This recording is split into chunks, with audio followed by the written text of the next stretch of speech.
지진과 화산이 유독 빈번한 일본은 자신들의 운명을 깨닫고는 천년 전부터 대륙 진출의 꿈을 꾸고 있습니다. 이 꿈을 위해 임진왜란을 일으키는 등 전쟁도 서슴지 않았죠. 일본이 가장 두려워하는 것은 아무래도 열도 전체가 바다로 가라앉고 있다는 점일 텐데 실제로 일본은 침몰 중에 있습니다. 기후변화로 빙하가 녹고 해수면이 상승하자 그 추세는 더욱 빨라진 것으로 보이는데 네덜란드의 힐레스 에르켄스 교수팀의 연구에 따르면 도쿄는 지난 100년간 4.25m 가라앉았습니다. 해수면이 상승한다는 것은 땅이 가라앉는다는 의미로 통상 아파트 1층의 높이가 최대 2.6m라고 봤을 때 지난 1세기 동안 도쿄는 상당히 많이 가라앉았다는 결론이 내려집니다. 그래서 아예 일본 열도를 통째로 한반도로 옮기려는 시도도 있었는데 일제강점기 때 그랬습니다. 일제강점기는 일본이 단순히 한반도를 점령한 것이 아니라 조선을 일본에 편입시킨 후 수도를 포함 정치 및 경제 기반을 한반도로 옮겨 이사오려던 계획입니다. 그래서 헌재 서울을 일제강점기에는 경성류성이라 불렀는데 여기에서 경경이란 수도를 뜻합니다. 일본 수도인 도쿄는 동경이라 했는데 이는 동쪽의 수도를 의미합니다. 그러니까 진짜 수도는 한반도의 경성에 만들고 현재 도쿄는 지방정부로 격화됩니다. 한 국가에 두 개의 수도가 존재할 수는 없으니까요. 그래서 백제의 옛 수도 부여의 신사 중 최고 등급인 관페대사를 건설하겠다며 건설을 시작했었는데 이는 당시 도쿄에 있던 1급 신궁과 동일한 등급이고 메이지 신궁보다 훨씬 거대한 규모였죠. 관페대사를 건설한다는 것은 일왕이 직접 부여로 찾아와 참배한다는 의미이기도 합니다.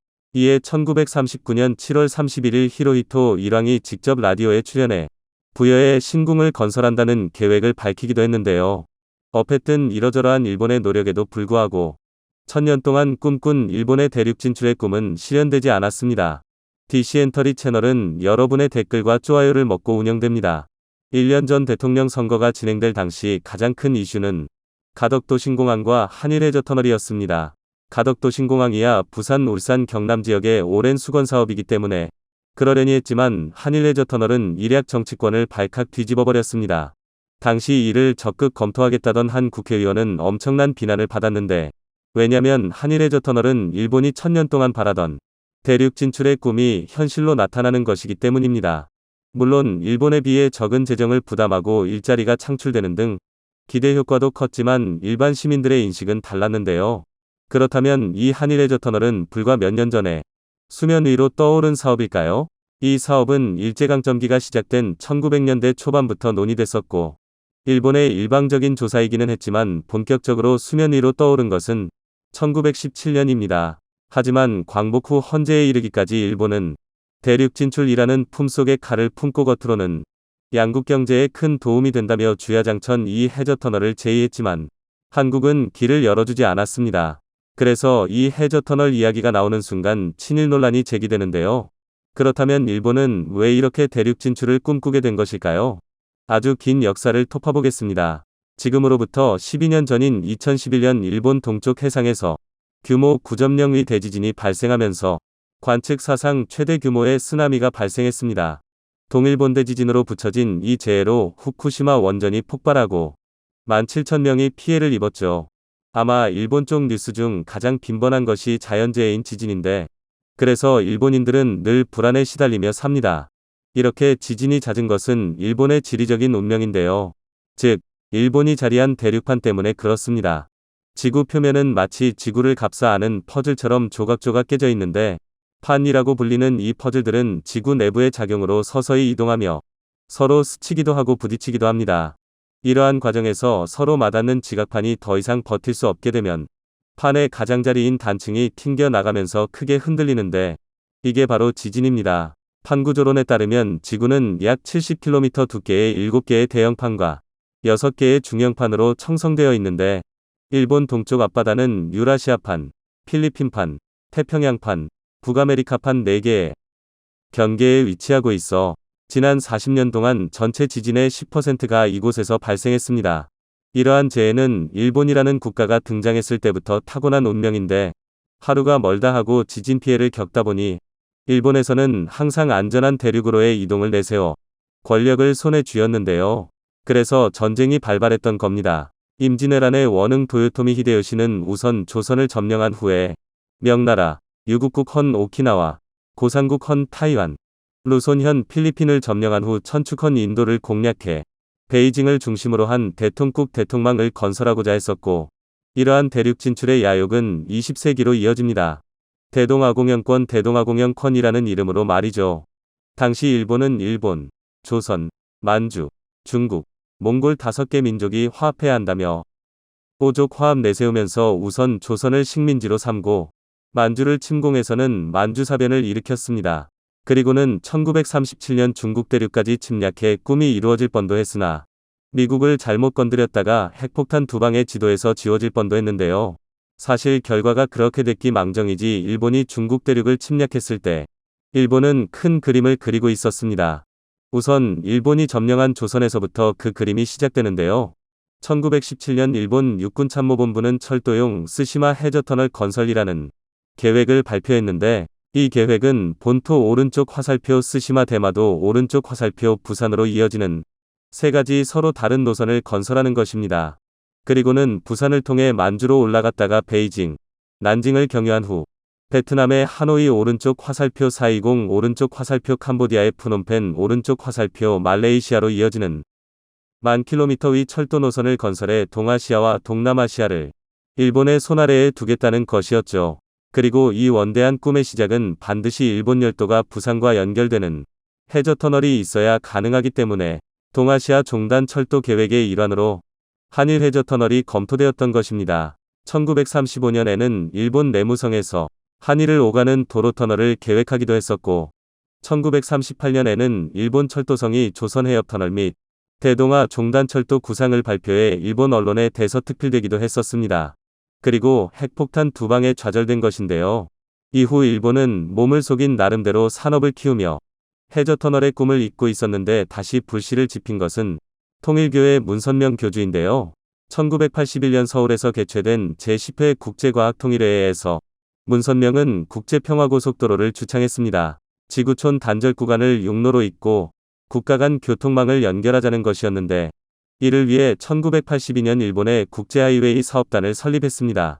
그리고 실제로 한일 해저터널 연구에 1200억 원을 후원한 결과로 이란터널 제1차 기본구상, 이란터널의 교통수요 예측, 이란터널의 경제평가 등 수많은 연구보고서가 일본에서 발표됐죠.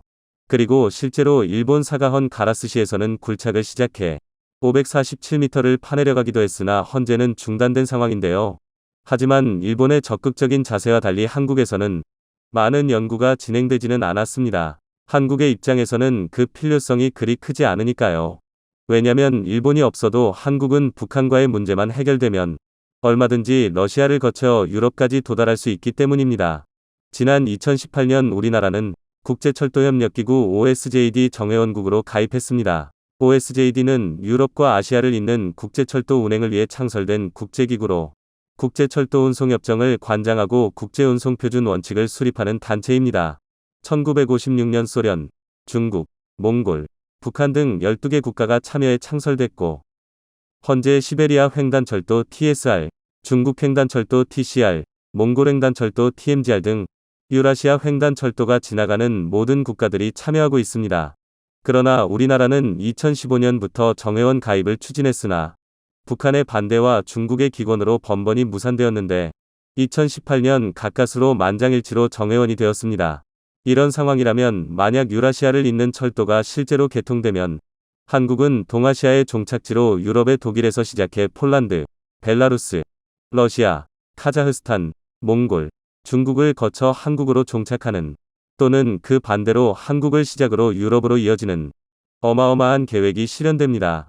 종착이든 시작이든 지리적인 장점을 충분히 누릴 수 있는데, 만약 일본과 해저터널이 연결된다면 일본이 한국의 장점을 가져가게 됩니다.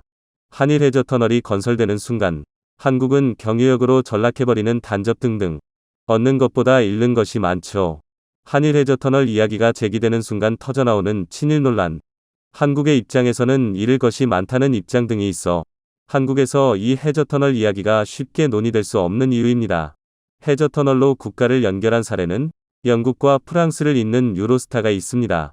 영국 해협 중 가장 좁은 도버 해협을 뚫어 송 49.9km 위 해저 터널을 건설했는데 이 터널이 연결되자 유로스타를 타고 런던 파리 구간을 3시간 만에 주파할 수 있게 됐습니다. 하지만 운영사 유로터널은 수년간 재정적으로 상당히 어려움을 겪다 20년 만에 간신히 흑자로 전환했습니다. 한일 해저 터널의 경우 한일 간 이동 시간이 단축되는 장점이 있지만 최소 200km에 이르는 구간의 터널을 건설하려면 최소 100조 원에서 200조 원이 필요합니다. 일본이 70%, 한국이 30% 부담한다고 해도 한국이 최소 30조 원에서 60조 원까지 투자해야 하는데 과연 한국이 한국에게 유리할 것 없는 이 터널에 투자하는 것이 맞는지는 의문입니다. 경제성의 문제, 정치적인 문제, 한일 외교 관계 그리고 일본에 대한 한국 국민의 정서 등을 감안할 때 한국은 절대로 일본의 대륙 진출을 허락하지 않을 것으로 예상됩니다. 국민의 표심으로 지위가 유지되는 정치인들 역시 굳이 쌍욕을 먹으면서 추진할 대담함을 보이지도 않을 테고요. 일본의 입장에서 보면 대륙 진출의 가장 빠른 길은 대마도를 거쳐 부산으로 진출하는 겁니다. 맑은 날에는 부산에서 대마도가 보일 정도로 지리적으로 가장 가까우니까요. 그러나 일본에서도 해결해야 할 문제가 남아 있습니다. 가장 큰 결림들은 아무래도 헌법일 겁니다. 제2차 세계대전에서 패전국이 된 일본은 제국헌법을 폐지하고 1946년 11월 3일 연합국이 제시한 평화헌법을 공표해 일본 헌법 제9조에 전쟁을 포기한다는 내용을 명문화시켰죠. 제9조 제1항에서는 국제분쟁을 해결하는 수단으로서 국권이 발동되는 전쟁과 무력에 의한 의협 또는 무력의 행사는 영구히 포기한다고 선언함으로써 전쟁을 포기하겠다고 명시하고 있고 제2항에서는 전항 제1항의 목적을 달성하기 위해 육해공군 그 밖에 전력을 보유하지 아니한다. 국가 교전권은 인정하지 아니한다고 규정해 군대도 보유할 수 없게 됐습니다. 만약 한국이 일본의 대륙 진출을 반대하고 일본은 어떤 식으로든 한반도를 통해 진출하려고 한다면 무력 충돌이 생길 수 있는데 헌법이 이를 금지시키고 있죠. 우익 성향의 일본의 모든 총리가 기를 쓰고 헌법을 개정해 보통 국가가 되려던 이유이기도 합니다. 하지만 일본의 헌법은 개정이 상당히 어렵습니다. 일본 헌법 제96조에 따르면 중의원과 참의원 양원에서 3분의 2 이상이 찬성해야 국민투표에서 과반수의 찬성으로 확정됩니다만 그 과반수가 국민 전체의 과반수인지 아니면 투표자의 과반수인지 명백한 해석도 없습니다. 그래서 일본은 2007년 헌법 개정의 첫 관문으로 국민투표법안을 만들기도 했지만 국민 대다수가 헌법 개정에 반대해야 하고 있어 헌법이 개정되는 것은 쉽지 않아 보입니다. 그런데 만약 무력 충돌이 없더라도 무력을 과시해 한국을 압도하려면 넘사벽 수준의 군사력을 보유해야 하는데 일본은 해군력을 제외하면 큰 위협이 되지 않습니다. 한국이 엄청나게 법안엔 탄도미사일, 순창미사일 등의 포병 전력 때문에 오히려 해군력을 함부로 들이밀 수도 없는 상황입니다. 한국이 일본을 침략했으면 했지 일본이 한국을 침략하는 것이 예전처럼 호락호락한 일이 아닌 것이죠. 한일 해저 터널에 대해서는 일본이 1917년부터 계획을 시작할 만큼 상당히 적극적입니다. 한국에서는 일부 정치인들이 가끔 언급하지만 일반 국민들의 정서는 전혀 다릅니다. 만약 해저 터널이 건설된다면 일본은 1000년 동안 꿈꾼 대륙 진출을 이룰 수 있고 또한 유럽에서 연결되는 유라시아 철도의 시작역이자 종착역이 될 수 있는 절호의 기회이기는 합니다. 그러나 한국이 승인하지 않는 이상 헛된 망상이기 때문에 앞으로 일본이 어떻게 나오게 될지 사뭇 기대됩니다. 시청해주셔서 감사합니다. 일본이 가장 자랑하는 것 중에 하나가 바로 신칸센입니다. 그러나 최근 일본 언론마저 일본의 철도가 개도국 수준이라고 평가절하 하며 한국과 중국 등에게 완전히 밀리고 있다며 한탄하고 있습니다. 실제로 일본 철도 상황을 살펴보면 매우 처참한 수준입니다. 그것은 일본을 향하는 자연재해와 더불어 더욱 큰 영향을 끼치고 있어 일본인들의 한숨이 더욱 커지고 있습니다. 어떠한 소식인지 자세히 알아보겠습니다. 일본은 최근 10여 년 동안 각종 자연재해에 직격탄을 맞았습니다. 굳이 멀리 볼 필요도 없이 올해 여름뿐만 아니라 최근에 14호 태풍과 15호 태풍이 연이어 일본을 강타하자 일본은 정말 많은 피해를 입었습니다. 그 중에서 가장 많은 피해를 입은 것 중에 하나가 바로 일본의 교통수단인 도로와 철도였습니다. 2022년 년에만 확인해봐도 일본 정부에 따르면 철도 노선이 태풍과 폭우로 인해 큰 피해를 입었다고 발표했습니다. 그런데 문제는 올해 여름에 피해를 입었던 철도 노선을 지금도 복구를 하지 않고 차일피일 미루고 있다는 사실입니다. 더욱 심각한 것은 철도 노선 복구에 비용이 상당히 많이 들자 아예 복구를 하지 않고 그대로 노선을 폐지하는 충격적인 일이 발생하고 있습니다. 그리고 일본 언론들마저도 공개적으로 일본 철도회사들이 노선을 복구하지 않고 그대로 폐선하는 일이 일반화되고 있다고 보도하고 있습니다. 그 이유에 대해서 지구온난화로 인해 일본이 이상기후의 피해를 직접적으로 받고 있기 때문이라는 것도 중요한 이유입니다. 그리고 그와 더불어 일본에서 철도 이용자가 감소하기 때문에 현재 일본의 시대에는 맞지 않게 되어버렸다는 것입니다.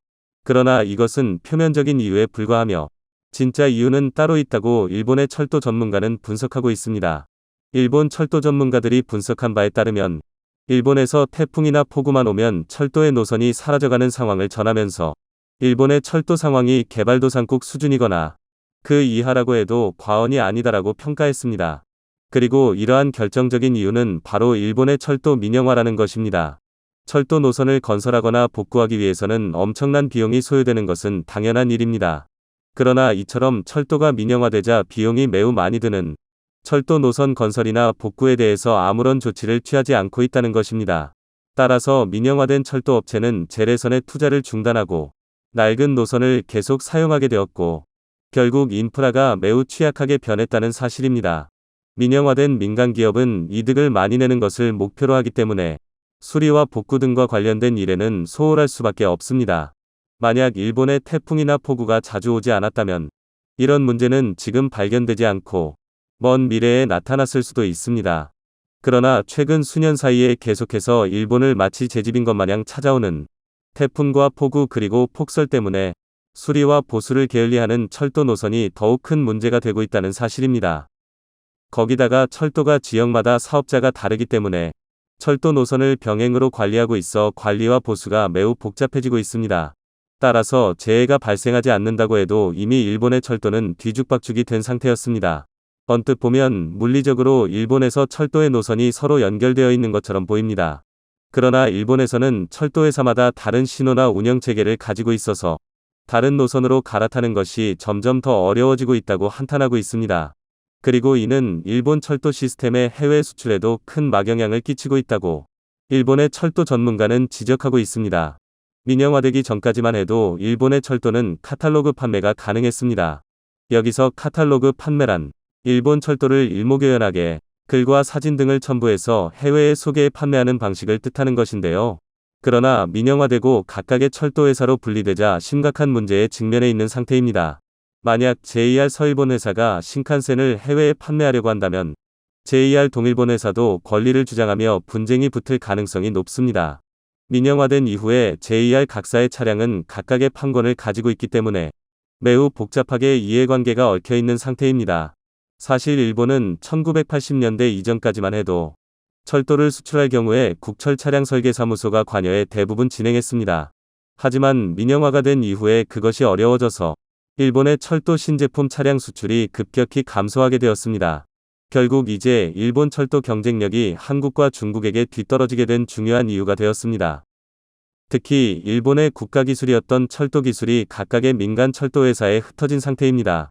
따라서 철도 차량을 제조만 하는 업체와 운영과 유지, 보수까지 시스템 전체를 관리하는 각각의 회사가 나누어져 있습니다. 그로 인해 JR 각사마다 철도의 규칙과 시스템이 달라 어떤 시스템으로 해외에 입찰해야 되는지 판단조차 서지 않게 된 것입니다. 거기다가 일본에서 지하철이나 철도의 운임 비용이 일본인들조차 매우 비싸다는 평가를 받고 있습니다. 지금 보시는 자료가 바로 도쿄의 지하철 비용입니다. 도쿄는 4km가 기본 운임이며 180엔, 즉 1,800원을 받습니다. 그리고 5km 이상은 220엔, 10km 이상은 280엔, 16km 이상은 330엔, 22km 이상은 380엔, 28km 이상은 430엔으로 매우 높은 편입니다. 그러나 서울 지하철의 경우 운임 비용은 10km 7H 기본 운임으로 1250원이며 50km 이내까지는 5km 당 100원이 추가되는 형식이기 때문에 일본이 지하철이 훨씬 비싸다는 사실을 확인할 수가 있습니다. 그리고 이뿐만 아니라 신칸센의 기술을 보유하고 있는 업체가 일본 정부가 아니라 민간 기업인 JR 회사들이기 때문에 만약 수출하기 위해서는 일본 정부가 각각의 JR 철도 회사들을 전부 설득해야 됩니다. 더군다나 이제는 철도의 가격 경쟁력까지 떨어지게 되었습니다. 왜냐하면 다수의 민간 기업들이 수출 시에 수익을 내고 이익금을 서로 분배해야 하는 구조이기 때문에 다른 국가들보다 철도 입찰 비용이 비쌀 수밖에 없다는 것입니다. 그로 인해 해외 진출이 더욱 어렵게 되고 있다고 전했습니다. 이처럼 일본은 매번 철도 강국이라고 자랑했지만 현실은 그야말로 처참하다고 할 수 있는데요. 사실 일본 정부는 국철을 민영화하면서 이렇게 주장했습니다.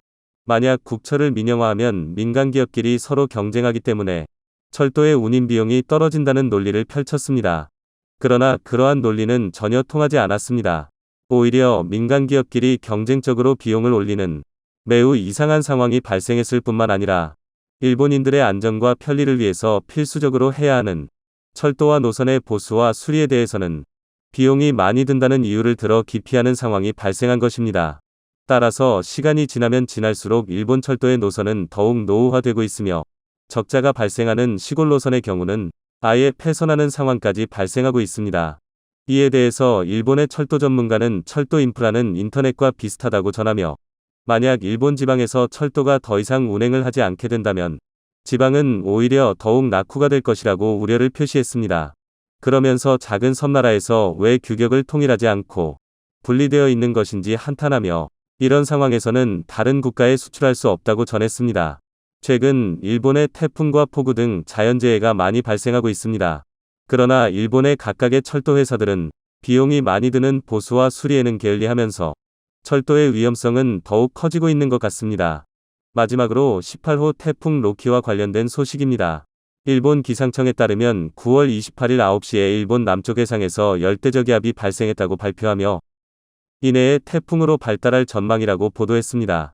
만약 태풍이 발생하게 된다면 18호 태풍 로키가 되는데요.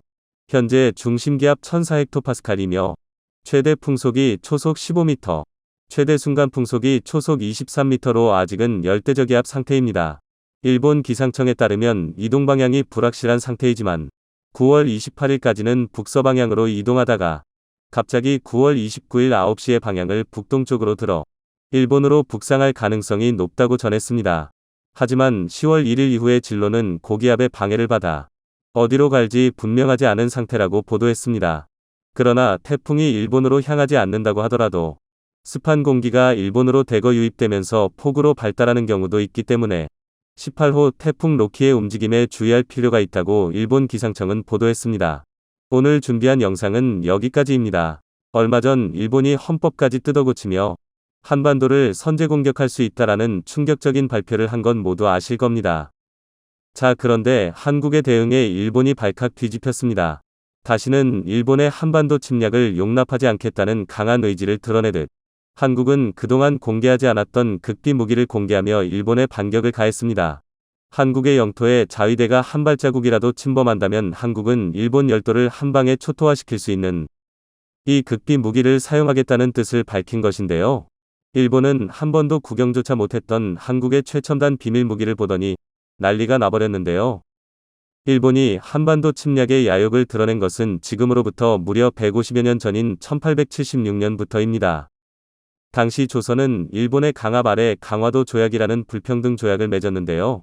일본은 이 조약을 통해 한국이 일본에 완전히 개방하게 만들어 한반도 침략의 토대를 만들었습니다. 일본의 무력 시위 아래 체결된 조약은 모두 12개 조로 되어 있는데 그 내용에는 일본의 정치적 경제적 세력을 조선에 침투시키려는 의도가 반영되어 있었습니다. 제1조에서 조선은 자주국으로서 일본과 평등한 권리를 가진다고 규정되어 있으나 이 목적은 조선에서 청나라의 종주권을 배격함으로써 청나라의 간섭 없이 조선에 대한 침략을 자행할 수 있는 길을 모색하는 데 있습니다. 또한 제4조와 제5조에서는 계양장 내에 조계를 설정하여 그곳에서의 일본 상인의 자유로운 무역과 가옥의 조영 등 거주의 편의를 제공할 것을 규정하였고 제7조에서는 일본이 조선의 연해 도서 암초 등을 자유로이 측량하고 해도를 작성할 수 있도록 규정하였습니다. 즉 일본이 나중에 한반도를 쉽게 침략할 수 있도록 모두 샅샅이 살필 수 있게 한 것이고 제8조와 제10조에는 계양장에서의 일본인 범죄자들에 대해 현지에 파견된 일본 영사가 재판한다는 치외법권의 조항이 명시되었습니다. 이 조약에 규정되어 있는 바와 같이 일본은 개항장을 동해서 일본인을 조선에 침투시키고 여기에 조차지를 확보하여 일본 세력의 전초지로 삼고자 하였습니다. 아울러 치외법권을 설정하여 일본인 상인들의 불법적이고 방자스런 행동에 대해서 조선의 사법권이 미칠 수 없도록 하였습니다. 이뿐만이 아닙니다. 이후 일본은 한국의 군대를 해산시키고 한국의 사법권과 경찰권을 박탈시키더니 1910년 8월 29일부터 무려 35년 동안의 잔인한 일제강점기를 시작했습니다. 일본에 징용 및 징병된 한국인 수는 무려 500만 명. 일본을 위한 댐 공사장, 광산, 비행장, 도로, 철도 건설에 투입되어 인간 이하의 취급을 받은 한국인만 무려 72만 명. 일본군 위안부로 끌려간 한국인 여성 수만 무려 43만 명. 군인으로 징용한 여성까지 모두 합산하면 무려 238만 명. 조선 역사, 조선어를 말살하려 하였음은 물론이고 일제 말기에는 창씨개명, 신사참배 등을 통해 최소한의 조선적 기억마저도 없애려 하였고 군인 조선 총독하에서 조선인의 권리는 아주 기본적인 것도 지켜지지 않았습니다. 친일 단체들까지도 강제 해산시킬 정도로 집회, 결사의 자유를 억압하였으며 대한매일신보, 황성신문 등 조선인의 모든 신문과 출판물을 강제 폐간하여 언론의 자유 또한 박탈, 대한민국을 그야말로 쑥대밭으로 만들어 놓았습니다. 그런데 더 충격적인 것은 무려 35년 동안 수천만 명의 한국인들을 지옥에서 살도록 괴롭혀놓고 1945년 8월 제2차 세계대전에서 일본의 대참패가 확정되며 일본군이 한반도에서 완전히 철수하는 상황에서조차 한국인들을 대상으로 충격적인 일을 저질렀습니다. 1945년 8월 일본이 항복선언을 하고 한반도에서 철수하고 있었습니다. 일본이 포츠담 선언을 수락하며 항복을 선언한 지 일주일 후인 1945년 8월 22일 오전 10시 일본에 강제로 끌려갔던 한국인 노동자 7천여 명은 일본에서 오랜 강제노역을 마치고 드디어 한국에 돌아갈 수 있다는 생각에 환호를 질렀습니다. 수십 년 동안 그리워했던 가족들을 한국에서 다시 드디어 만날 수 있다는 생각에 이들의 눈가에는 눈물이 고여 있었는데요. 이렇게 기쁜 마음에 일본이 준비한 4,740톤급 화물선 무키시마오에 일본 오미나토항에서 부산으로 향했습니다. 자, 그런데 오미나토에서 출항한 우키시마호는 갑자기 방향을 바꿔 일본 마이즈루양으로 향하더니 8월 24일 해상에서 갑자기 폭음과 함께 폭발했습니다. 일본 측은 황당한 주장을 내놓았습니다. 폭발의 원인은 배에 함께 탔던 일본인 장교들이 부산에 도착했을 때 보복이 두려워 자폭했다. 또 당시 미군의 명령대로 방향을 바꾸었을 뿐이며 만내에 부설했던 미군의 기뢰와 충돌하여 침몰했다라는 황당한 주장을 했습니다.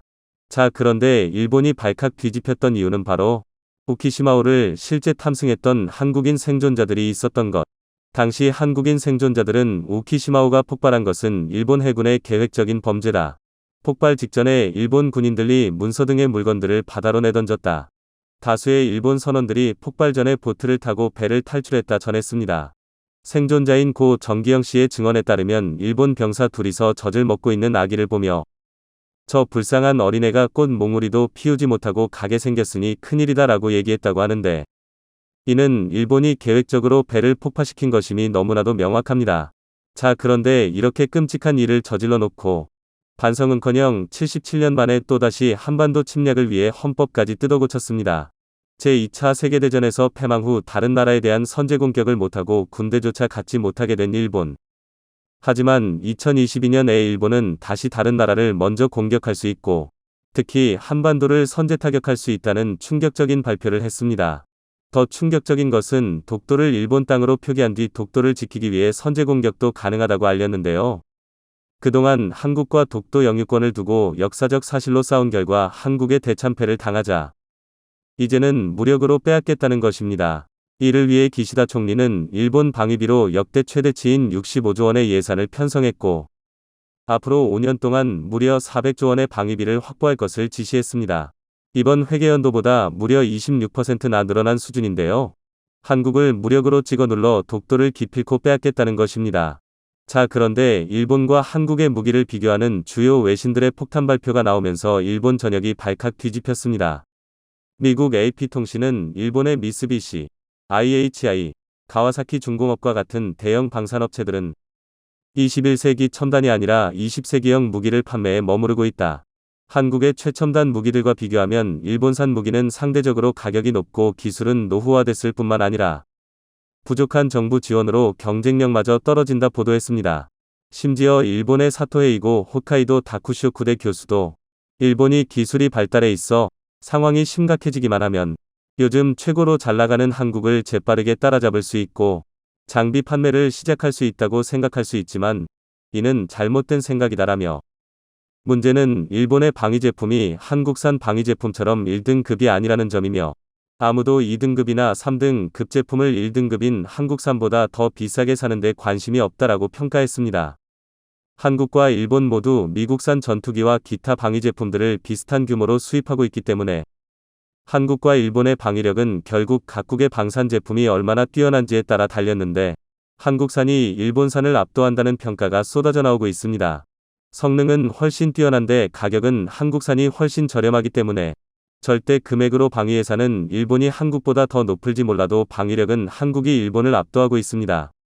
대한민국 국군 주력 전차를 공급하는 현대로템이 축적된 기술력을 바탕으로 공개한 차세대 전차, 인공지능 AI 기반 차량 운용체계, 유무인 복합 운용 기술 등의 미래 신기술이 대거 적용됐고 무인으로 운용되는 포탑은 130mm 주포와 다목적 미사일로 무장하며 360도 상황인식 장치, 능동방호 장치, 다목적 드론 등 첨단 장비를 갖췄습니다.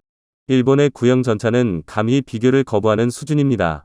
전 세계 전문가들은 한국과 일본이 독도에서 맞서 싸우게 되면 가장 중요한 전력은 해군과 공군. 그런데 공군은 한국의 압승을 예고했습니다. 일본은 자체적으로 스텔스기를 생산할 능력이 없기 때문에 미국으로부터 F-35를 대당 1조 원씩 주고 사들이고 있는데 한국은 F-35보다 뛰어난 성능임에도 훨씬 저렴한 KF-21을 자체적으로 생산하기 시작했기 때문입니다.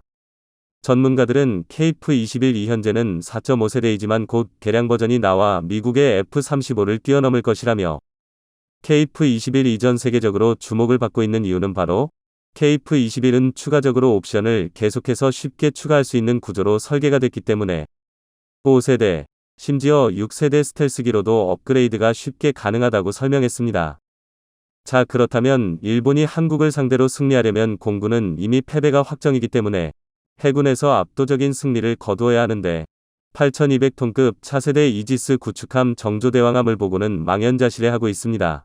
신의방패라 불리는 정조대왕함은 국내에서 독자적으로 설계하고 건조한 이지스 구축함으로 진수식 이후 시험평가 기간을 거쳐 2024년 말 해군에 인도되며 이후 전력화 과정을 마치고 실전 배치될 예정인데요.